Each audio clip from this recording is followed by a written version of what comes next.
want to know, what is your answer to young people for some of the really big problems facing humanity, like the climate catastrophe, like economic crisis, like the precarious job market? Because I just don't, you talk all this much about individual responsibility. Most of us are never going to be able to afford to have all of these assets to have responsibility over. So what is your advice beyond banal comments like clean your room?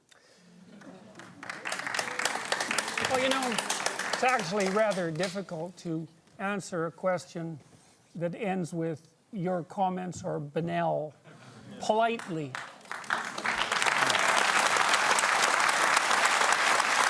So, I would consider that more of an opinionated personal and political statement than actually a question.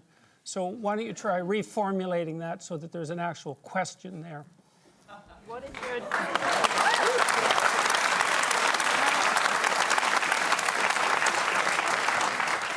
So what is your advice to young people when you talk about you need to be individually responsible, but when there are things that are so far out of our control, like climate catastrophe, like the precarious job economy, like the economic crisis? Out of your control as you think. What is your answer to Do you think that you're worse off than you think that you're worse off than your grandparents?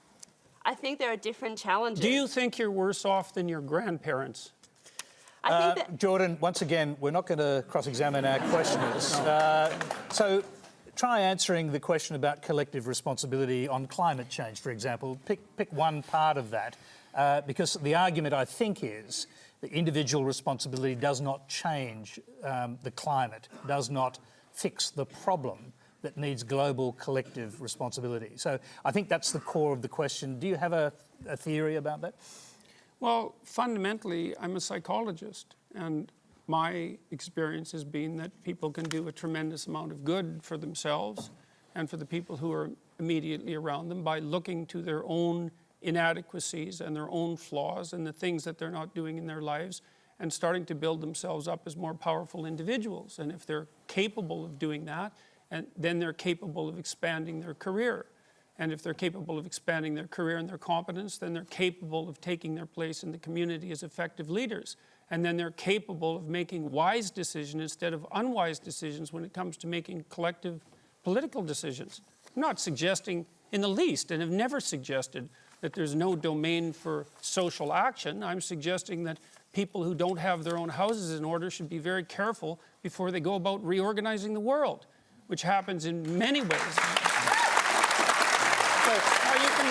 Can I just if a young person believes that the climate, the global warming problem on the climate is something that needs to be tackled quickly, and they can't wait until they grow up and become prime ministers to do it, do you think collective responsibility overrides individual responsibility in a huge issue like that? No. Okay. I don't. I think generally people have things that are more within their personal purview that are more difficult to deal with and that they're avoiding, and that generally the way they avoid them is by adopting pseudo-moralistic stances on large-scale social issues so that they look good to their friends and their neighbors. That's what it looks like.